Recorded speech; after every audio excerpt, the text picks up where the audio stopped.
Hello，大家好。今次Let It Hong Kong咧，想同大家分享下咧，第一次開咖啡機之前啊，我哋需要做嘅準備工作。咁啊，今日我哋會用到咧 Let It 嘅 Bianca V3咧嚟做一個示範嘅。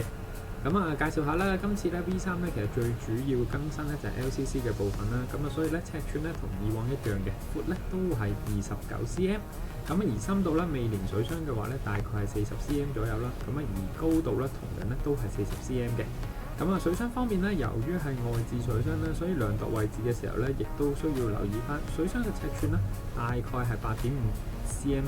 嘅深度啦。咁啊，而水箱嘅位置咧，亦都可以隨住各位嘅需要咧而去更改嘅。咁啊，可以擺喺後面啦、左邊啦，或者係右邊嘅。Bianca 喺開箱嘅時候咧，咁啊水箱預設咗咧係喺後面嘅位置，咁啊所以大家若果係想轉換佢嘅位置嘅話咧，咁啊可以按翻說明書嘅設置去更改啦，又或者可以交翻俾我哋Let It Hong Kong Office 呢邊咧去幫你做翻個調配嘅。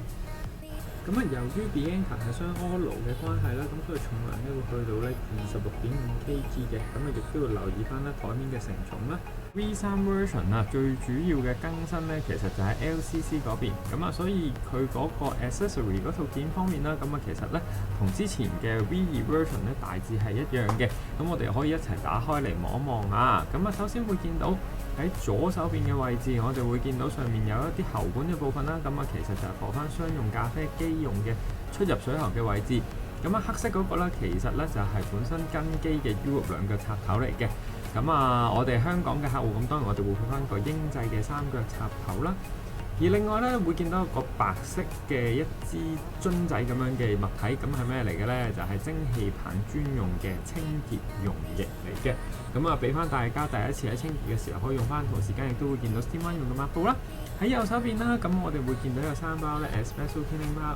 分翻俾大家。咁我可以配合翻上面呢個尼龍嘅插頭咧，去清潔翻沖煮頭嘅部分。咁啊，而上面少少會見到有個70L嘅軟水器，咁啊，亦都係開機嘅時候咧，我哋最主要用到嘅部分嚟嘅。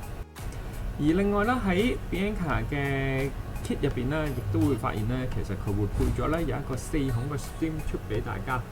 咁啊，如果大家係想打奶嘅時候，入氣嘅位置可以多啲，做出嚟嘅奶泡更加綿密嘅話咧，亦都可以作出更換。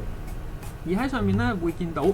壓粉器 Tamper 方面，咁啊 Bianca 係配呢一個不鏽鋼處理嘅 Tamper 啦。咁啊喺質感或者重量方面咧都會。咁啊，而 Porter Filter 方面啊，咁亦都配有兩個啦，咁一個 two-way 嘅 Porter Filter，咁啊同埋一個咧 bottomless 嘅 Porter Filter。喺上一次 Bianca V2 嘅 version 入邊咧，咁啊其實已經更新咗濾杯嘅部分，咁啊全部已經轉晒用 IMS 嘅濾杯㗎啦，咁啊幫助翻我哋做一個平均嘅萃取咖啡啦。喺佢個 kit 入邊咧，其實亦都包含咗4個 IMS 嘅濾杯，咁包括頭先見到嘅一個 bind basket 啦，咁啊一個 single basket 啦，咁啊一個 double basket 啦，咁啊同埋一個咧大嘅 double basket 係啦，咁啊分別佢哋裝嘅份量咧，亦都會有少少唔同。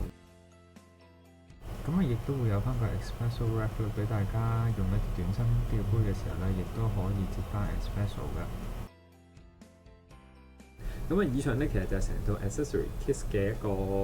overview 啦。咁啊，翻嚟我哋嘅重點先啦。咁啊，我哋講緊咧第一次開機嘅時候啊，咁啊最需要處理嘅，咁啊其實咧就係 softener 呢一個嘅部分啦。咁啊，無論你屋企有冇用到 filter 嘅濾水器都好啦，咁啊所有我哋Let It型號嘅咖啡機咧，其實我哋都會建議大家咧配翻或者用翻佢本身跟機俾你呢一個嘅 softener。咁啊，其實都係保障翻大家咧喺水質嗰個嘅處理方面啦。咁啊，呢個咧除咗會影響水質，除咗會影響我哋嘅味道之外咧，咁其實亦都係減少咧水垢積聚形成喺我哋嘅鍋爐入邊，因為呢一個其實有機會會縮短咗咧我哋鍋爐嘅壽命嘅。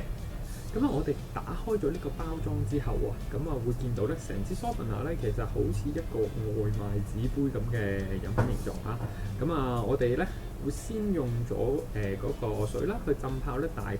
3至5分鐘左右。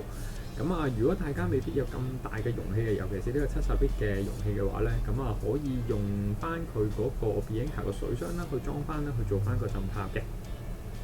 咁啊喺個水箱入邊咧，其實大家會見到一個黑色膠嘅裝置，咁我哋可以咧先拆咗佢出嚟，咁我哋放埋喺一邊先。咁啊，然後咧我哋可以成支 filter 咧放入去，跟住入水去到浸住 filter 個位置啱啱好，咁就已經足夠㗎啦。喺浸泡嘅過程入邊啦，咁我哋可以調整下 filter 個位置啦。咁記得飲筒好似飲筒幼身啲嗰個部分咧，記得就要向翻上面啦。但係咧我哋唔需要夾硬咧撳佢落去個水度嘅。咁因為有機會令到咧，其實底下嗰個位置咧索唔到水，吸唔到水上嚟。當我哋浸咗5分鐘之後啦，咁我哋咧可以拎翻支 filter 出嚟，然後我哋會用翻咧頭先已經拆咗出嚟黑色嘅呢一個部分，呢個係一個固定嘅裝置嚟嘅。咁我哋咧可以將成支嘅 filter 咧裝翻落去圓形嘅呢一個嘅位置度，係啦。咁我哋成支咧其實固定咧插咗喺圓形呢一嚿嘢入邊咧，咁就可以噶啦。接住咧，我哋隔離咧，你會見到咧有一個喉管嘅嘢啦，接住咗呢一個位置嘅部分係啦，好似一個 filter 咁樣嘅。咁我哋將佢咧轉駁去咧 filter 咧幼身啲呢一個嘅部分度，俾佢做翻個入水嘅效果。其實個水咧會經由個 filter 咧，再通過呢個嘅喉管咧，先至會入到去咖啡機嘅部分嘅。所以記得個喉管咧冇插錯。同埋咧喺接駁嘅位置上面啊，我哋可以咧入得緊啲嘅，係啦。安裝 filter 呢一個嘅部分同埋準備嘅部分咧，其實完成㗎啦。我哋要將成套嘢啦，其實放翻去嗰個原本水箱嘅位置度啦。所以咧水箱入邊你會見到有個紅色嘅位置嘅。係啦，我哋只要將圓圈呢個位置對準套翻入去紅色呢一個嘅位置度，係啦，會見到成個嘅黑色固定裝置咧，其實會喺水箱個底嗰度，基本上 filter 成個嘅安裝步驟咧就完成㗎啦。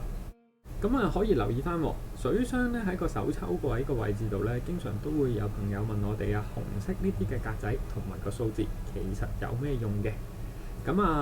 呢一個咧，其實就係去幫你計算翻啦 filter 嘅次數。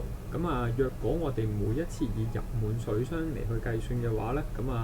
我哋可以將佢咧由0至到28呢一度，大家會見到有組數字啦。每一次入滿水，我哋就向上褪一格。水箱嘅總容量大概係2.5 litre 左右，所以其實你乘翻28次，其實大概就係我哋講緊合共70 litre。當你褪到去最後一格嘅時候啊，你下次咧就要記得要換過一支新嘅 filter 啦。我哋第一次嘅開機嘅時候咧，記得啦，一定要入滿晒水先。好，去到咧水箱標示嘅滿水嘅位置咧，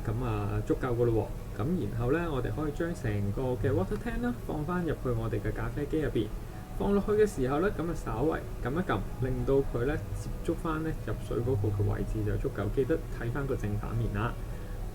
跟手咧，我哋咧可以咧冚翻埋個蓋，然後我哋就可以準備開機嘅啦。開機嘅時候，首先我哋會見到啦，喺 LCC 個 panel 度咧會顯示有個 7.0 version 啦，證明其實呢個就 V3 版本。然後我哋咧可以發現到有個向上拉動手把嘅圖示，按住佢嘅指示，我哋向上拉動，拉動之後會聽到水泵開始運作，顯示板上面亦都會開始顯示一個叫倒數計時嘅位置。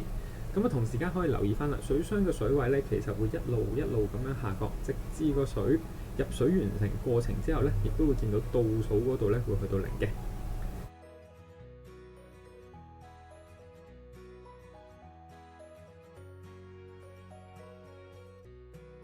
顯示板嗰度會出現咧放低手把嘅標誌，我哋按指示放翻低個手把落嚟先啦。係啦，然後咧顯示板會顯示翻出咧入咗落去鍋爐入邊水嘅溫度，鍋爐其實喺呢一刻咧就會開始進行加熱嘅啦。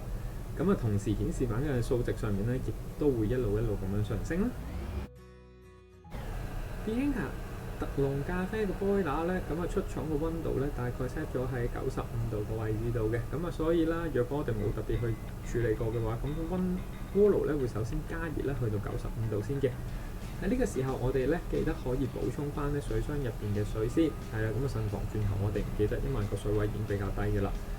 當個顯示板去到95度，見到佢停咗唔再上升嘅時候咧，開機嘅工作係未完成嘅。我哋可以留意埋啦，喺右手邊壓力錶嘅位置度，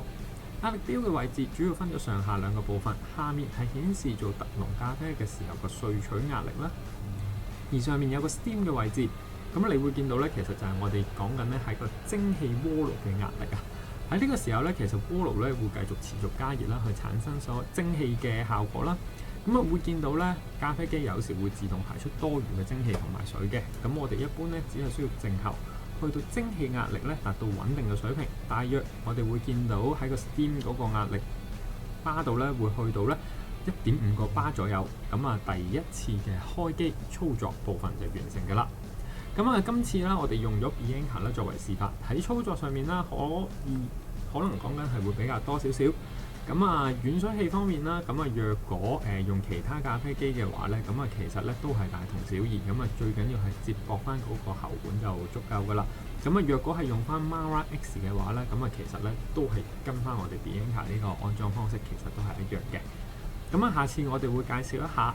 Bianca V3 嘅 version， 佢入邊 LCC 嘅重要部分更新設定啦，同埋佢嘅設定方法究竟係點樣做。希望大家支持廣東話製作嘅咖啡影片啦，多謝大家收睇，我哋下條片再見。